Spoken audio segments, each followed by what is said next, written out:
Assalamualaikum warahmatullahi wabarakatuh. Innal hamdalillah nahmaduhu wa nasta'inuhu wa nastaghfiruh wa na'udzu billahi min shururi anfusina wa sayyiati a'malina. May yahdihillahu fala mudilla lahu wa may yudlil fala hadiya lahu.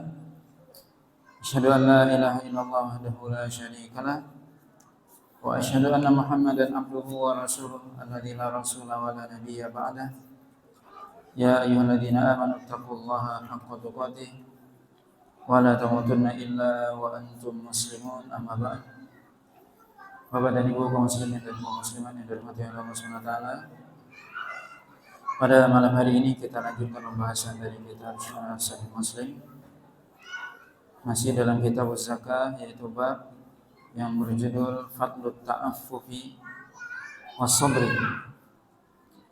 yaitu keutamaan menjaga diri dari meminta-minta dan bersabar.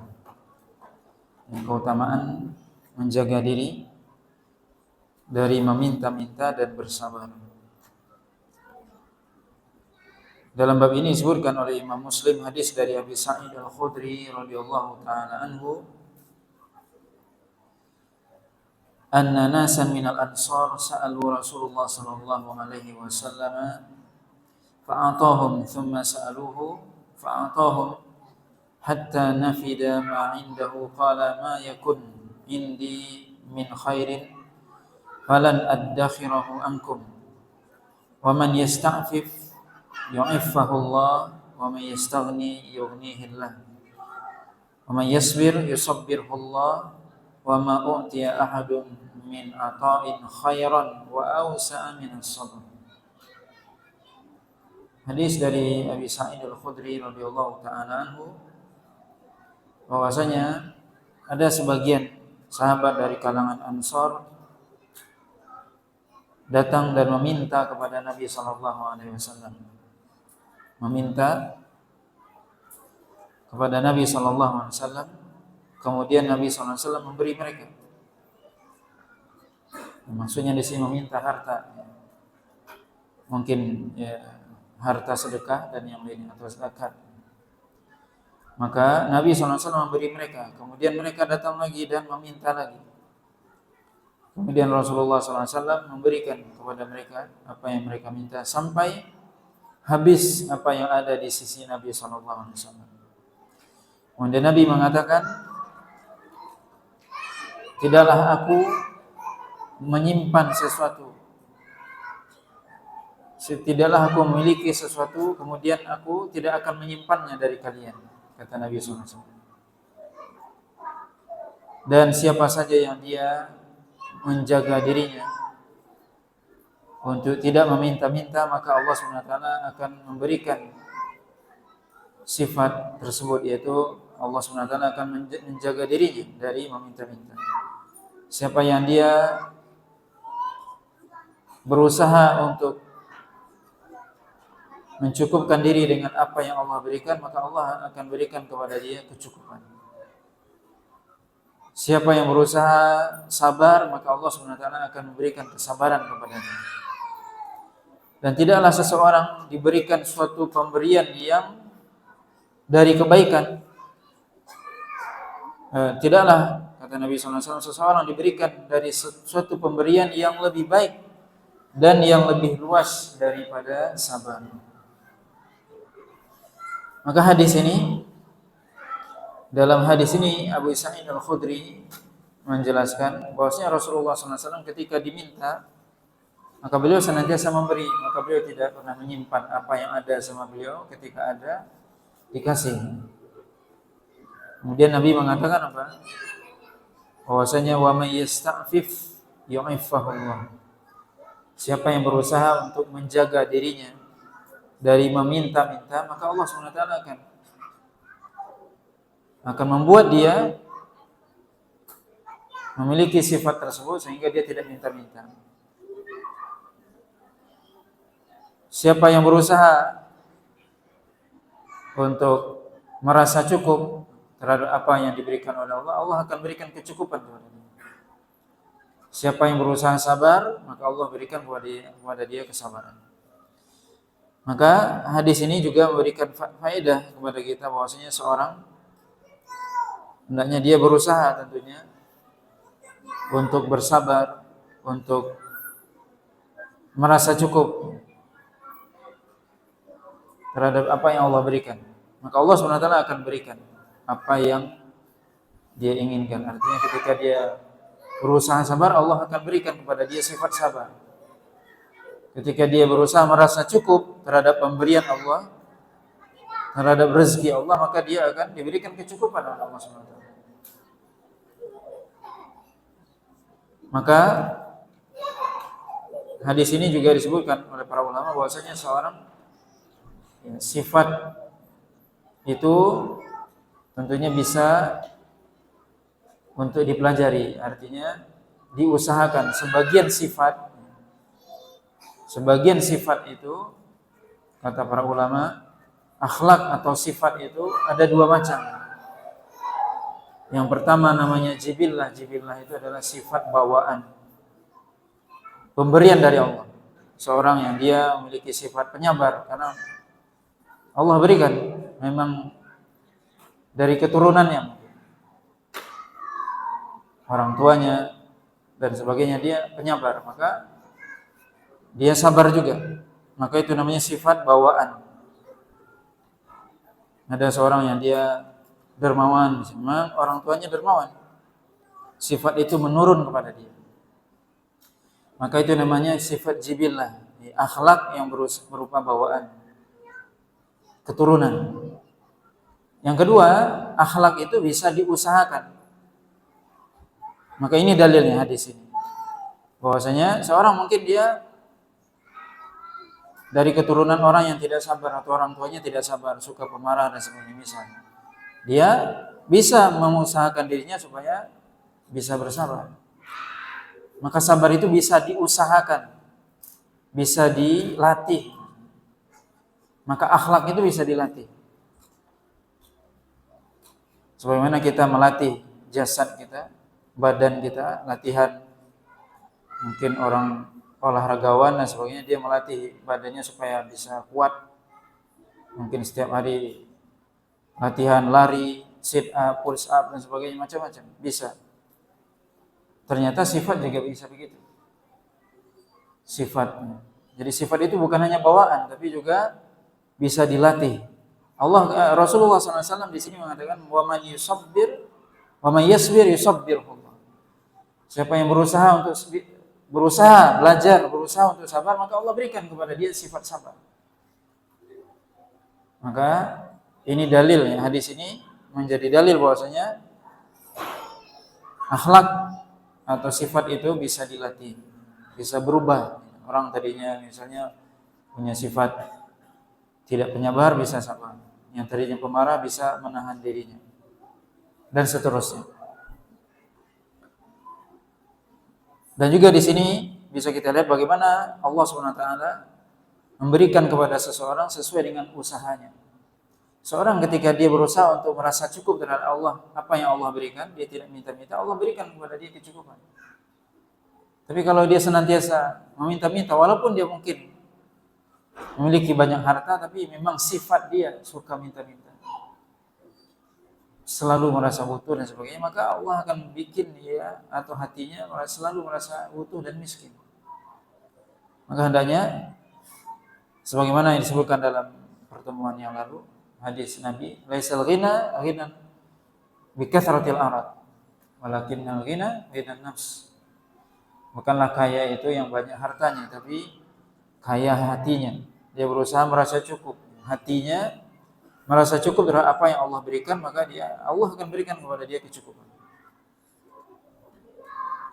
Kemudian Nabi SAW mengatakan tidak ada keutamaan sabar di sini. Nabi katakan tidak ada pemberian yang Allah berikan kepada seorang yang lebih bagus, lebih luas daripada sabar. Maka seorang yang memiliki sifat sabar itu adalah sifat yang sangat baik, sangat terpuji, di mana Nabi mengatakan kebaikan, pemberian Allah yang paling besar, yang paling baik adalah sabar. Seorang bisa sabar dalam menghadapi segala macam cobaan di dunia ini. Ya, dia bisa sabar dalam berbagai macam cobaan. Maka dia bisa sabar, maka itulah pemberian yang paling besar. Dan ini juga menunjukkan apa? Allah SWT memberikan sabar. Baik Allah berikan memang itu secara keturunan, atau Allah berikan ketika dia berusaha untuk sabar. Jadi pemberian ini bisa memang diberikan oleh Allah SWT, anugerah dari Allah, memang dia orang yang penyabar. Tapi bisa juga bahwasanya dia diberikan sifat sabar karena ketika dia berusaha untuk sabar, maka Allah juga akan berikan dia kesabaran. Kemudian bab selanjutnya, bab fil kafafi wal qanaah, yaitu bab tentang al-kafaf. Al-kafaf artinya merasa cukup, sama. Al-qanaah juga sama. Qanaah artinya merasa cukup terhadap apa yang Allah berikan. Kafaf, dia merasa cukup. Qanaah juga merasa cukup, puas.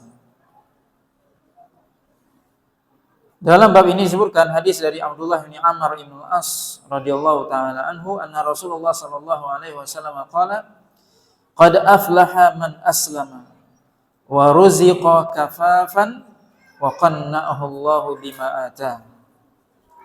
Rasulullah SAW mengatakan, sungguh telah beruntung seseorang yang dia aslam, di sini artikan, yaitu dia menyerahkan diri kepada Allah, tunduk dan patuh kepada Allah. Arti aslam di sini bukannya sekedar masuk Islam, jelas itu, tapi maksudnya di sini lebih dari itu. Bagaimana dia menyerahkan dirinya kepada Allah SWT, tunduk dan patuh kepada Allah. Karena arti dari Islam itu adalah al-istislamu lillah, menyerahkan diri, tunduk dan patuh kepada Allah SWT. Maka sungguh beruntung orang yang memiliki sifat tunduk dan patuh kepada Allah SWT, menyerahkan dirinya kepada Allah. Apa yang Allah perintahkan dia lakukan segera. Apa yang Allah larang tinggalkan. Maka sungguh beruntung, kata Nabi, orang yang dia aslam, berserah diri kepada Allah SWT, berserah diri dalam melaksanakan perintah Allah SWT dan menjauhkan larangan, termasuk berserah diri dalam hal menghadapi takdir. Maka dari kata aslama ini di dalamnya ada kata makna sabar di situ. Dia berserah diri kepada Allah terhadap apa yang Allah perintahkan. Begitu juga apa yang Allah larang, dia berserah diri dalam arti meninggalkannya. Dia laksanakan, dia tidak merasa berat. Begitu juga dia berserah diri ketika mendapatkan musibah dan ujian. Sungguh beruntung orang ini, kata Nabi SAW. Wa ruziqa kafafan, dan diberikan rezeki berupa kafafan. Kafafan yaitu merasa cukup. Kecukupan, diberikan oleh Allah SWT rezeki kecukupan. Ya, kecukupan, walaupun tentunya kecukupan itu sesuatu yang nisbi, kata para ulama. Nisbi itu yang relatif. Ada orang yang kebutuhannya sekian. Menurut si A ini dengan uang segini, harta segini cukup dia. Si B enggak cukup. Maka di sini apa? Waruziqa kafafan, artinya dia diberikan kecukupan oleh Allah SWT. Memang dia diberikan kecukupan sehingga dia tidak minta-minta. Dan juga Allah SWT berikan kepada dia bukan hanya dari sisi fisik, ya, dari sisi maksudnya fisik, dari sisi harta atau kebutuhan dia tercukupi, tapi juga dari sisi yang lebih penting dari itu adalah hatinya. So tadi kita sudah sebutkan bahwasanya seorang ketika dia diberikan banyak harta, tapi kalau tidak ada kafaf dalam dirinya, tidak punya rasa cukup dalam dirinya, dia akan minta-minta. Dia akan merasa kekurangan, terus mencari dan mencari. Maka waruziqa kafafan, diberikan memang dia kecukupan sehingga dia tidak minta-minta dan hatinya merasa cukup. Dan itu sebenarnya yang paling penting. Ketika hati merasa cukup, dia akan mencukupkan apa yang Allah berikan, tidak dia cari yang lain atau tidak butuh kepada yang lain. Wa qanna'ahu Allah bima atah. Nah, ini yang lebih jelas ya. Allah katakan wa Rasul mengatakan wa qanna'ahu Allah. Dan Allah berikan kepada dia qanaah bima atahu, Qanaah artinya ya merasa cukup ya, terhadap apa yang Allah berikan kepada dia. Makanya disebutkan oleh para ulama bahwasanya sesungguhnya kekayaan yang hakiki yaitu adalah seorang ketika dia memiliki sifat qanaah. Sifat qanaah yaitu dia merasa qanaah, ya, cukup atau merasa puas. Qanaah puas artinya. Orang kalau sudah puas gimana? Dia tidak akan mencari lagi. Sudah cukup, merasa cukup terhadap apa yang Allah berikan kepada dia. Itulah qanaah, merasa cukup, merasa puas terhadap apa yang Allah berikan. Maka itu adalah kekayaan yang sebenarnya. Itulah orang kaya yang sebenarnya.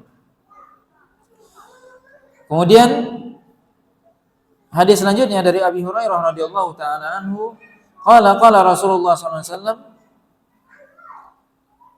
Allahumma ja'al rizqa ali Muhammadin qutan. Yaitu dari Abu Hurairah radhiyallahu taala anhu bahwasanya Rasulullah sallallahu alaihi wasallam bersabda, ya Allah, ya, ini doa Nabi sallallahu alaihi wasallam, ya Allah jadikan rezeki keluarga Muhammad yaitu qut. Qut itu artinya makanan pokok, yaitu kebutuhan pokoknya terpenuhi. Maka ini adalah doa Nabi sallallahu alaihi wasallam kepada keluarganya. Dan ini menunjukkan tawaduknya Nabi sallallahu alaihi wasallam dan bagaimana beliau itu lebih memilih sifat qanaah, yaitu merasa cukup terhadap apa yang Allah berikan. Di mana Nabi berdoa, Allahumma ja'al rizqa ali Muhammadin qutan. Ya Allah jadikan rezeki keluarga Muhammad qut. Ya, qut itu artinya makanan pokok. Artinya apa? Bahwasanya berikan kepada kami rezeki yang cukup bagi kami makan, sudah cukup itu. Cukup ada makanan saja sudah cukup, itu maksudnya. Tidak usah yang lain. Kami sudah ada makanan saja sudah cukuplah itu. Itulah arti dari doa Nabi SAW. Ya. Sebagaimana disebutkan oleh Imam Nawawi, al-iktisar alal qut. Ya, yaitu cukup dengan makanan saja, makanan pokok aja sudah ada, makan aja sudah cukup lah itu ya Allah. Itulah kira-kira. Jadi tidak minta rezeki yang lain-lain. Nah, itu doa Nabi. Yaitu dengan cukup apa yang ada pada makanan pokok. Kemudian hadis selanjutnya atau bab selanjutnya yaitu bab i'ta man sa'ala bi fuhsyin wa ghilzah, yaitu bab tentang memberi kepada orang yang meminta dengan kasar atau dengan kasar. Bi fuhsyin, dia minta dengan cara yang tidak baik, wa ghilzah dengan kasar. Minta tapi kasar. Di sini bisa kita lihat pertama hadis dari Umar bin Khattab radhiyallahu taala anhu, qasama Rasulullah sallallahu alaihi wasallam qasman. Faqultu wallahi ya Rasulullah la ghairu haula'i kana ahaqqu bihi minhum. Qala innahum khayyaruni an yas'aluni bil fuhshi aw ayyubakhiluni falastu bibakhilin.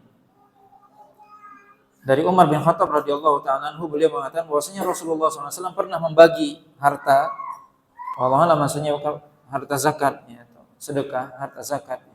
Nabi SAW membagikan harta. Kemudian kata Umar bin Khattab, kemudian Rasulullah SAW memberikan kepada beberapa orang. Kemudian Umar mengatakan, demi Allah wahai Rasul, sungguh selain mereka ini lebih berhak untuk diberi.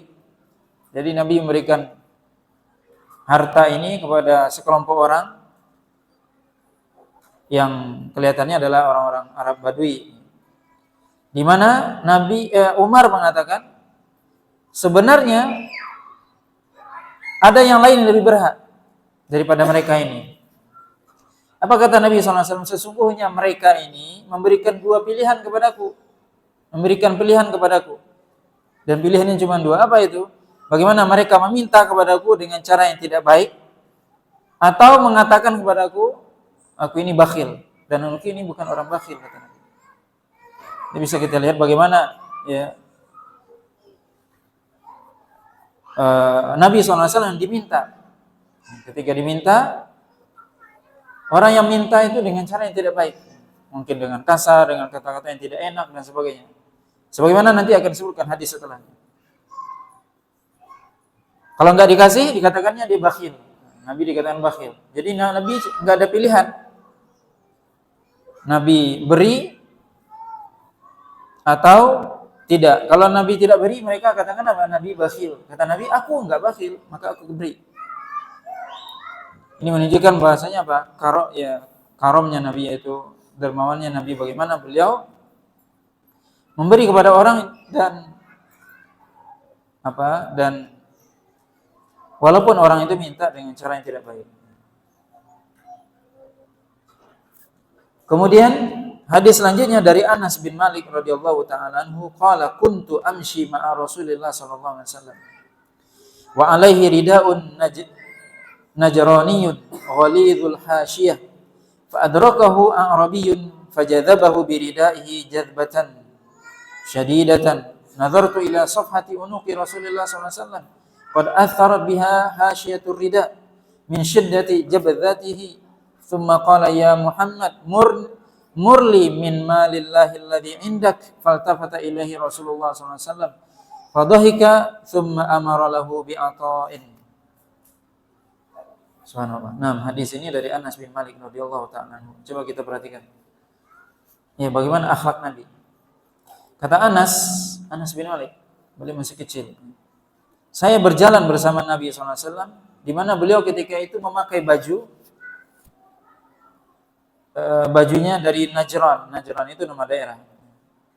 Ya, baju dari daerah Najran, kemudian di mana pinggir dari baju itu, ujungnya itu kasar. Kemudian ketika itu datang seorang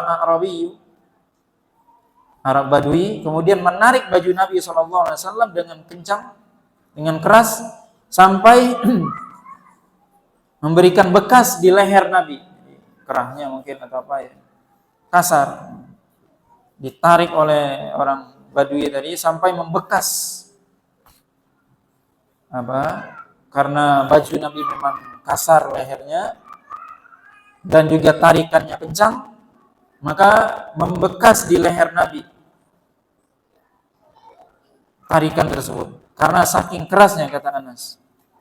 Kemudian orang itu berkata, orang Badui itu mengatakan apa? Ya Muhammad, wahai Muhammad, murli min malillah alladhi indak, yaitu berikanlah kepadaku dari harta Allah yang ada sama kamu itu.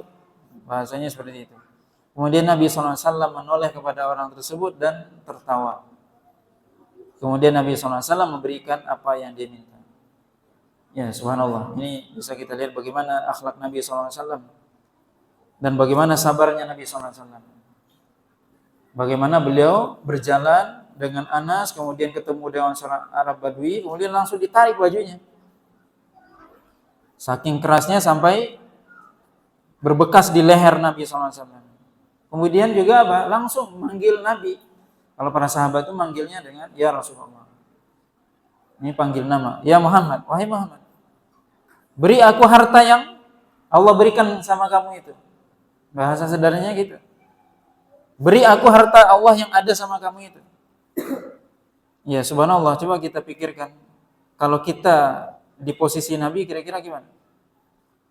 Ada orang datang, ya jelas belum kenal, kemudian ditariknya, kemudian minta. Kira-kira apa yang dikasih? Subhanallah, bagaimana Rasulullah SAW ditarik ya. Kita bisa bayangkan akhlak Nabi SAW, bagaimana luasnya akhlak Nabi, bagaimana lapangnya dada Nabi SAW. Nabi menoleh kepada orang tersebut, kemudian Nabi tertawa. Subhanallah, masih bisa.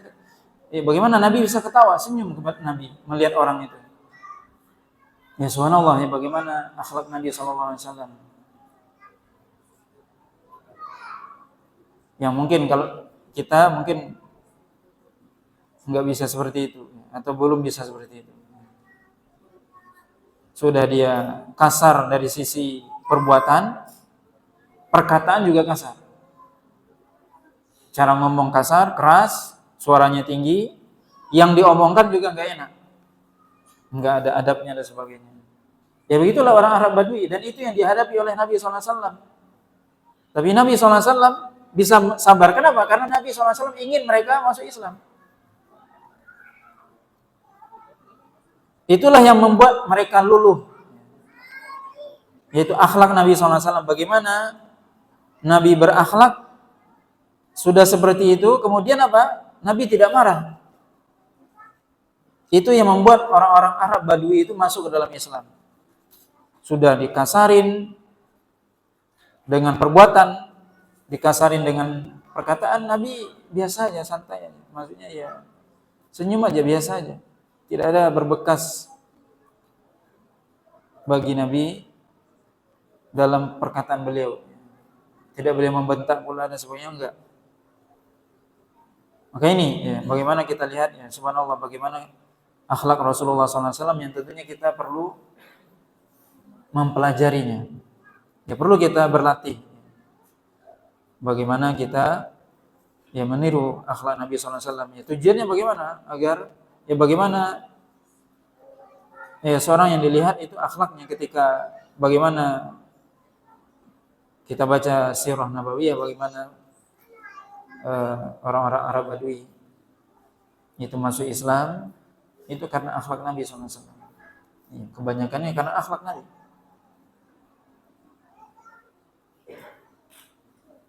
Kemudian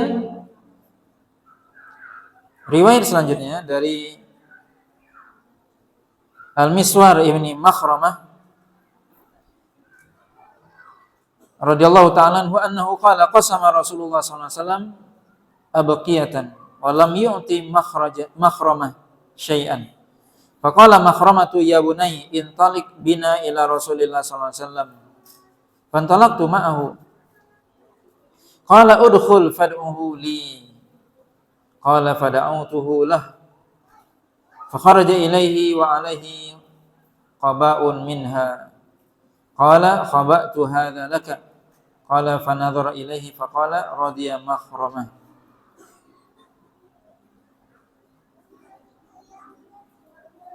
Dalam riwayat yang lain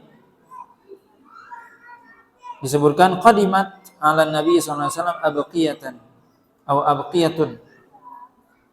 Faqala li abi Makhramah intalik bina ilaihi asa yu'tiyana minha syai'an. Faqama abi 'ala al-bab fatakallama fa'arafa an-nabiy sallallahu alaihi wasallam sawtahu fakharaja wa ma'ahu qaba'un wa huwa yurihi mahasinahu wa huwa yaqul khaba'tu laka hadha atau khaba'tu hadha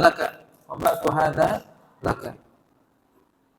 Hadis ini dari sahabat namanya Miswar ibni Makhramah. Beliau menyebutkan bahwasanya Rasulullah SAW itu membagikan akbiyatan. Akbiyah itu artinya baju luar atau seperti jaket. Baju luar atau seperti jaket atau yang semisal dengan baju yang tebal. Maka Miswar mengatakan Rasul membagikan baju tersebut, kemudian tidak memberi Makhramah. Makhramah itu bapak beliau. Tidak beri. Jadi orang-orang dikasih oleh Nabi SAW pakaian. Kemudian Makhramah ini bapak beliau enggak dikasih. Kemudian Makhramah mengatakan, "Ya bunai, wahai anakku, intalik bina, ayo kita ke Rasulullah." Fantalaqtu ma'ahu, maka aku pergi bersama beliau. Qala udkhul fad'uhu li. Maka Rasulullah SAW ya, jadi Makhramah datang dengan anaknya, kemudian anaknya masuk. Kemudian Rasulullah SAW ya, anaknya memberitahu bahwasanya beliau datang bersama bapaknya. Kata Nabi, masuklah, panggillah bapakmu, ya, kira-kira gitu. Maka aku panggil dia, aku panggil bapakku. Kemudian Rasulullah SAW keluar membawa baju buat beliau. Kemudian mengatakan, aku simpan ini buat kamu. Aku simpan ini buat kamu. Kemudian Makhramah melihat, kemudian Rasulullah SAW radiya Makhramah. Ya, sekarang Makhramah sudah senang, kata Nabi SAW. Dalam riwayat yang lain tadi disebutkan bahwasanya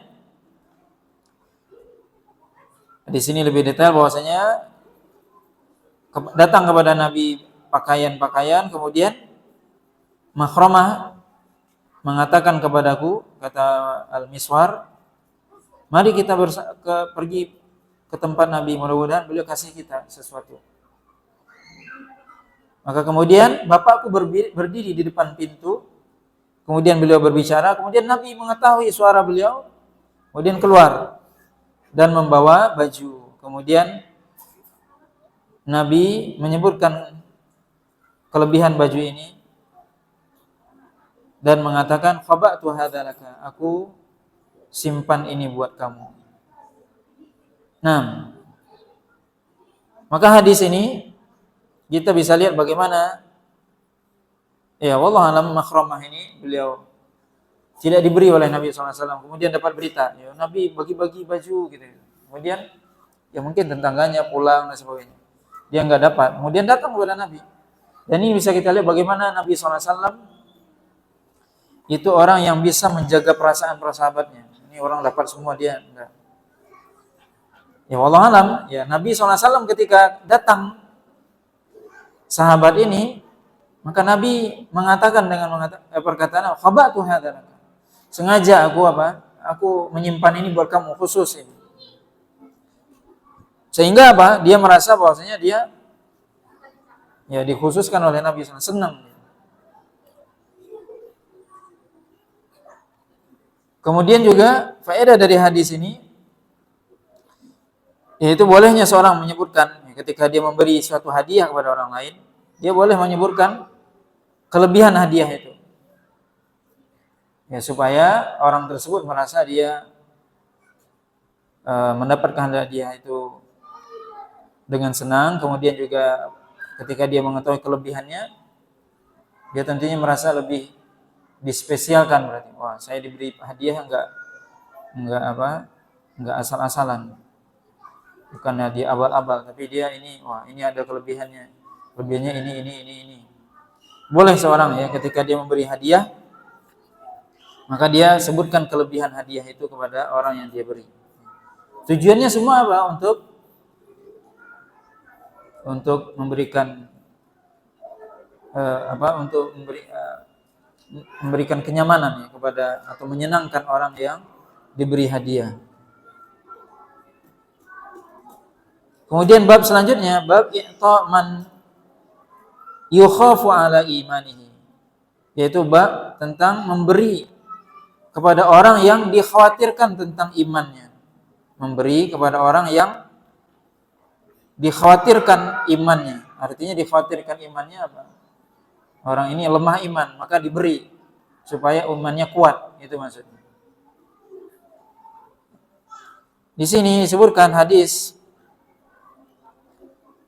dari Amir bin Sa'ad an abihi, yaitu dari Sa'ad bin Abi Waqqas, annahu a'ta Rasulullah sallallahu alaihi wasallam rahtan wa ana jalisun fihim, qala fataraka Rasulullah sallallahu alaihi wasallam minhum rajulan lam yu'tihi wa a'jabuhum ilayya faqumtu ila Rasulillah sallallahu alaihi wasallam fasarartuhu faqultu ya Rasulullah ma laka an fulan wallahi inni la arahu mu'minan qala aw muslima fasakattu qalilan thumma ghalabani ma a'lamu minhu faqultu ya Rasulullah ma laka an fulan fa wallahi inni la arahu mu'minan qala aw musliman fasakattu qalilan thumma ghalabani ma a'lamu minhu faqultu ya Rasulullah ma laka an fulan fa wallahi inni la arahu mu'minan qala aw muslima qala inni la u'tiyar rajula wa ghairuhu ahabbu ilayya minhu khasyata ay yaqubba fin nari ala wajhihi.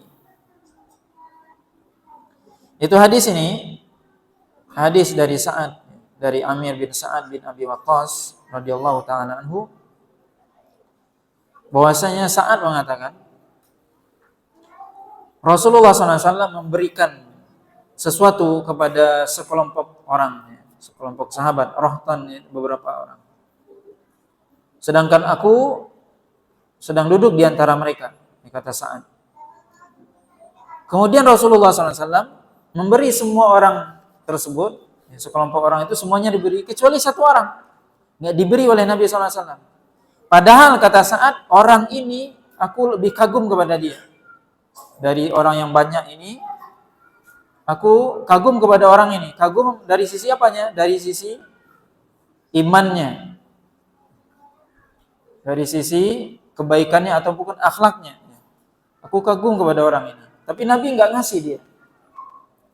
Kemudian akhirnya apa? Aku pergi kepada Nabi SAW, kemudian aku mendekati beliau, kemudian aku aku berbicara kepada beliau dengan pelan, berbisik maksudnya. Wahai Rasulullah, kenapa? Ada apa engkau dengan si fulan? Kenapa engkau nggak beri si fulan ini? Demi Allah, sampai beliau bersumpah, demi Allah sesungguhnya si fulan ini, aku lihat dia orang yang beriman. Kata Nabi, atau muslim. Jadi saat mengatakan, demi Allah, sesungguhnya aku benar-benar melihat orang ini paling beriman ini, paling tinggi imannya kalau bahasa kita. Ini paling bagus imannya ini, orang ini. Kenapa kau nggak beri orang ini? Ada orang ini paling beriman, nih, paling baik ini di antara orang yang banyak ini. Kata Nabi, atau dia muslim. Kemudian aku terdiam beberapa waktu. Kemudian aku katakan lagi, aku ulang lagi. Wahai Rasul, ada apa engkau dengan si fulan? Demi Allah sesungguhnya si fulan itu benar-benar aku lihat dia orang yang paling beriman di antara mereka. Kata Nabi, atau muslim. Aku terdiam. Kemudian sampai 3 kali. Aku berkata kepada Rasulullah SAW, sesungguhnya aku melihat dia benar-benar seorang mukmin. Kata Nabi, atau dia muslim. Kemudian Nabi SAW mengatakan, sesungguhnya aku memberi seseorang. Bisa jadi kata Nabi SAW, sungguh aku memberi seseorang. Dan orang lain itu lebih aku cintai daripada orang yang aku beri. Kenapa? Karena khawatir aku kepada orang yang aku beri tadi, kalau tidak diberi dia akan tidak kuat imannya, kemudian Allah SWT lemparkan dia ke neraka. Nah, maksudnya apa? Perkataan Nabi SAW yang terakhir ini, sesungguhnya aku memberi seseorang, tetapi orang lain sebenarnya lebih aku cintai. Tetapi kenapa aku kasih seseorang ini? Karena aku khawatir kalau dia nanti dilemparkan oleh Allah ke neraka. Kenapa dilemparkan? Karena dia tidak kuat imannya. Maka aku kasih harta supaya kuat imannya. Maka faedah dari hadis ini bisa kita lihat. Di antara faedah dari hadis ini, yaitu bagaimana Rasulullah SAW memberi kepada sahabat. Bisa jadi beliau tidak beri semua orang dengan pertimbangan. Semua orang dikasih, tapi satu orang nggak dikasih, tapi ada pertimbangan. Tentunya pertimbangan Rasul adalah pertimbangan yang semata-mata bukan karena dunia, bukan karena beliau bakhil atau membedakan antara satu dengan yang lainnya, tidak. Tapi ada kemaslahatan di situ. Tapi saat belum tahu itu, maka beliau bertanya. Maka di sini boleh seseorang bertanya ketika dia melihat sesuatu, ini kok beda ya. Kalau kita belum tahu rahasianya, boleh kita bertanya. Cuma perlu diketahui, bertanya itu lebih baik apa? Kita nggak bertanya di depannya dia, di depan orang ramai itu. Supaya apa? Menjaga kerahasiaan ataupun hal yang tidak perlu diucapkan atau didengar oleh orang yang banyak. Makanya saat itu mendatangi Rasul dan berbicara dengan sir kepada Nabi. Wahai Rasul, kenapa ini? Berbisik dengan Nabi. Maka ada hal-hal yang kita harus berbisik menyampaikannya. Tidak semua itu ada disampaikan di depan umum. Ada yang harus kita sembunyikan atau kita rahasiakan. Dan ini diantaranya adab. Maka kita perlu menimbang sesuatu. Apakah semua itu harus disampaikan di depan khalayak ramai? Enggak. Tentunya apa yang disampaikan apa yang ditanyakan oleh Sa'ad itu benar ya. Tapi enggak semua kebenaran itu harus disampaikan di depan. Saat ingin mengetahui apa sih alasan Rasul mengecualikan satu orang ini. Di antara orang sebanyak ini dikecualikan satu. Apa sih rahasianya? Maka saat ingin bertanya kepada Nabi, pertanyaan itu tentunya beralasan, boleh. Tapi apa? Enggak harus di depan umum. Boleh itu disampaikan, boleh itu ditanyakan, tapi tentunya apa? Tidak di depan umum. Supaya apa? Supaya tentunya tidak menyakiti perasaan orang yang ada ketika itu. Kemudian faedah dari hadis ini juga, Nabi saat tadi sampai mengatakan bahwa sesungguhnya aku melihat dia seorang yang beriman. Tapi Nabi mengatakan atau muslim. Apa artinya di sini? Bahwasanya kita hanya bisa menilai seseorang itu secara zahirnya saja. Seorang itu kita katakan dia muslim. Kenapa dia muslim? Dia KTP-nya Islam, kemudian dia sholat ke masjid, berpuasa secara lahiriah. Tapi iman itu dalam hati. Maksudnya apa? Lebih dalam. Artinya apa? Islam itu adalah penampilan zahir. Makanya setiap orang yang mengatakan asyhadu alla ilaha illallah wa anna muhammadar rasulullah apa? Maka dia terpelihara darahnya. Maka dia muslim. Tapi apakah benar-benar dia beriman? Belum tentu. Karena orang munafik juga dia bersyahadat, dia juga sholat bersama Nabi. Orang-orang munafik dia sholat juga. Tapi apakah dia beriman, benar-benar iman? Iman itu hanya Allah yang tahu. Makanya ketika Allah katakan dalam akhir surah Al-Hujurat, qalatil a'rabu amanna qul lam tu'minu walakin qulu aslamna walamma yadkhulul imanu fi qulubikum. Ketika orang Arab Badui itu datang kepada Nabi, mereka mengatakan, amanna, kami sudah beriman. Kata Allah SWT, walakin qulu aslam. Katakan, kami sudah Islam. Maka artinya apa? Iman lebih tinggi. Walamma yadkhulul iman fi qulubikum. Belum masuk iman ke dalam hati kalian, baru Islam secara zahir.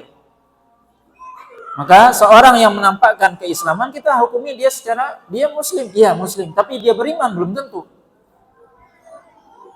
Karena apa? Kalau dia benar-benar hatinya sesuai dengan zahirnya, berarti dia beriman, benar-benar iman. Ulaika humul mu'minuna haqqan. Itulah orang yang imannya benar. Tapi kalau seandainya di dalam hatinya berbeda dengan apa yang dia tampakkan, dia menjadi munafik. Maka Nabi mengatakan tadi apa? Au musliman, atau dia baru muslim. Maka perkataan Nabi ini apa? Memberikan pelajaran kepada Sa'ad dan memberikan pelajaran kepada kita. Untuk tidak gampang memberikan tazkiyah, merekomendasikan di seseorang. Ya kita melihat secara zahirnya dia muslim. Tapi iman belum tentu. Ini Nabi, ini Sa'ad ya, antara Nabi dengan sahabat di sini. Bagaimana Nabi mengatakan ini dia baru masuk Islam. Yang jelas dia Islam. Tapi kalau iman itu Allah urusannya. Karena iman urusannya hati. Walaupun bukan berarti iman semata-mata amalan hati, enggak. Perlu kita ketahui bahwasanya para ulama menjelaskan apa? Ketika Allah SWT bicara tentang Islam, tentunya Islam itu mencakup iman. Karena Islam itu tidak hanya perkataan atau perbuatan yang zahir, tapi harus ada diikuti dengan hati. Itu Islam yang sebenarnya. Itu yang Islam yang di dalamnya ada iman. Maka Islam mencakup iman. Begitu juga iman. Ketika dikatakan iman, maka mencakup dalamnya Islam. Tetapi ketika digandengkan kita Islam dan iman, maka para ulama menjelaskan Islam itu lebih identik dengan amalan zahir saja. Sedangkan iman lebih identik dengan amalan batin, amalan hati. Maka hadis ini memberikan pelajaran kepada kita untuk tidak mudah memberikan tazkiyah atau rekomendasi. Orang ini ya secara zahir ya Islam dia, muslim. Tapi kalau iman ya belum tentu. Kata Nabi SAW, "Au musliman," dia baru muslim. Ketika Sa'ad mengatakan, "Oh, dia sungguh dia sudah beriman." Seolah Nabi ingin mengatakan apa? Kamu sudah tahu isi hatinya. Kemudian ya faedah dari hadis ini juga ya bahwasanya tadi disebutkan bahwasanya kelebihan seseorang itu bukanlah dinilai dari sisi pemberian harta oleh Allah Subhanahu wa taala. Kelebihan atau keutamaan seorang bukan dinilai dari sisi dia kaya atau tidak, dia punya harta atau tidak. Allah Subhanahu wa taala tidak memuliakan seorang karena hartanya, tapi karena iman dan takwanya. Begitu juga Nabi di sini justru apa? Nabi SAW memberikan harta justru bukan kepada orang yang beliau cintai, justru orang yang beliau khawatirkan. Kalau seandainya orang ini nggak dikasih, dia khawatirnya nanti murtad nanti, imannya belum kuat, maka perlu dikasih apa? Penguatan dengan harta. Bisa jadi apa? Orang yang tidak dikasih itu yang lebih baik imannya. Kenapa tidak dikasih? Karena dia sudah punya iman yang kuat, tidak perlu lagi ditopang dengan harta. Dia sudah apa? Sudah kuat imannya. Maka ini ya kita perlu ketahui bahwasanya ya seorang ketika dia diberikan oleh Allah SWT harta, belum tentu itu kebaikan. Sebagaimana Rasulullah SAW. Tapi kebaikan itu dinilai dari sisi keislamannya, keimanannya, ketakwaan kepada Allah SWT, bukan dari sisi pemberian harta. Bisa jadi justru sebaliknya. Orang yang dikasih jadi dia tidak utama. Justru bisa jadi orang yang tidak dikasih itulah orang yang dia memiliki iman yang lebih kuat. Sebagaimana nanti akan disebutkan dalam bab selanjutnya, ya, bab yang cukup panjang ya, hadis-hadisnya insyaallah kita baca pada pertemuan yang akan datang. Ya, bagaimana Nabi SAW memberikan kepada sebagian sahabat, tidak memberikan kepada sebagian yang lain. Ya, pemberian harta. Nah, wallahu ta'ala a'lam.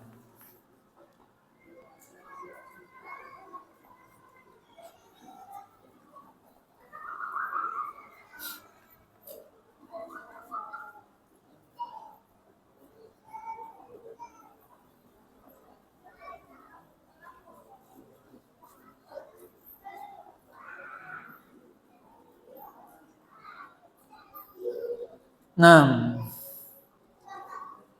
jadi pertanyaan di sini ada pertanyaan, ada statement ya, istri jangan cuma ngurus rumah dan suami, istri harus punya pekerjaan supaya seandainya suaminya meninggal, ia tetap bisa hidup dan menghidupi anaknya. Nah, apakah ini menyalahi kodrat seorang istri dan bagaimana seharusnya? Tentunya hukum asal nih, perempuan itu apa? Di rumah dia. Allah SWT katakan dalam surah Al-Ahzab, wa qarna fi buyutikunna wa la tabarrajna tabarrujal jahiliyatil ula. Ayat ini ditujukan oleh Allah SWT kepada istri-istri Nabi dan juga tentunya kepada wanita-wanita kaum muslimin. Wa qarna fi buyutikunna, tetaplah tinggal di rumah-rumah kalian. Wa la tabarrajna tabarrujal jahiliyatil ula, dan janganlah tabarruj, menampakkan perhiasan sebagaimana yang dilakukan oleh wanita-wanita jahiliyah di zaman dahulu. Maka hukum asal adalah wanita itu di rumah dia mengurus rumah tangga, mengurus rumah, mengurus suaminya, mengurus anak-anaknya. Dan itu adalah pekerjaan. Bukan tidak punya pekerjaan. Jadi ketika harus punya pekerjaan, berarti kalau dia di rumah apa tidak punya pekerjaan? Ini adalah mindset yang salah. Kita harus pahami. Ini pertanyaannya kan, istri harus punya pekerjaan. Iya kan, dia sudah di rumah itu pekerjaan itu. Di rumahnya kan dan dia nggak tidur baik. Aduh gawe dia di rumah itu. Ngurus anak itu kan nggak mudah. Ngurus rumah tangga itu kan nggak mudah. Itu gawe itu. Itu rumah, itu kerjaan itu. Maka apa? Allah SWT sudah membagi. Allah SWT menciptakan laki-laki dan perempuan sesuai dengan fungsi masing-masing. Laki-laki lebih banyak dia di luar, kerjaannya di luar. Perempuan juga bekerja dia. Jangan Anda menganggap bahwasanya istri Anda tidak bekerja. Salah besar. Di rumah apa dia tidak kerja? Kerja. Mengurus rumah tangga memangnya enggak kerja? Kerja itu. Dan itu mungkin lebih susah, lebih berat. daripada bekerja di luar. Tapi semua sudah diberikan oleh Allah SWT komposisi masing-masing. Kita laki-laki kerja di rumah mencari nafkah, itu kewajiban kita. Adapun istri dia di rumah mengurus rumah tangga, mengurus anak, itulah yang terbaik. Maka tentunya ini kan perkataan. Ini bukan perkataan para ulama, bukan perkataan apa. Ini justru perkataan yang kita khawatir, perkataan yang ingin para wanita keluar dari rumahnya, kemudian dia sibuk dengan urusan luar, kemudian dia tidak mengurus anaknya. Ini justru yang tidak baik. Adapun ketika dia mengatakan, kalau suaminya meninggal, kemudian dia tetap bisa hidup, kita harus tahu bahwasanya yang memberi rezeki itu bukan suami. Yang memberi rezeki Allah Subhanahu wa taala. Ini tauhidnya perlu dikuatkan. Yang memberi rezeki Allah Subhanahu wa taala. Ketika suaminya meninggal, Allah Subhanahu wa taala akan berikan sumber rezeki yang lain. Itu apa? Rezeki kita sudah ditanggung oleh Allah Subhanahu wa taala. Bukan suami yang beri rezeki, bukan.